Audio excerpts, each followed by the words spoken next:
জি। আমার ছেলের নাম আব্দুল্লাহ রাফি। তো ওর নাম রাফি নামের অর্থটা কি? আর রাফি নামটা শুধু কি রাখা যাবে নাকি? আরেকটা প্রশ্ন ছিল, জি। মেয়েরা যে হাতের নখ রাখে, এই নখ রাখলে কি দামাত হবে কিনা, আর এটা গুনাহ হবে কিনা? ধন্যবাদ আপনাকে।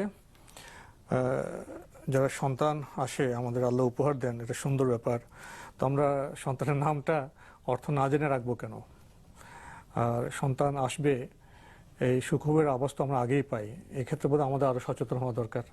বোন প্রশ্ন করলেন মোহাম্মদ রাফি নাম রেখেছেন, ঠিক আছে কিনা? নামটা মানে অশুদ্ধ নয়, চলে। জি। নখ রাখা যে মেয়েরা রাখে, নখ রেখে কি নামাজ পড়া যাবে? আর নখ রাখলে কি গুনাহ হবে?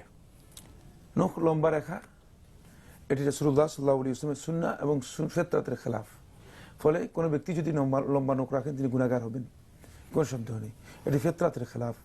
এবং নামাজ হবে কি? এবং নবুয়তের যে সমস্ত মানে ফিতরাতগুলো রাসূলুল্লাহ হাদিসের মাধ্যমে সাব্যস্ত হয়েছে, তার মধ্যে এটি একটি, সেটা হচ্ছে নখগুলো কেটে সুন্দর করে রাখা।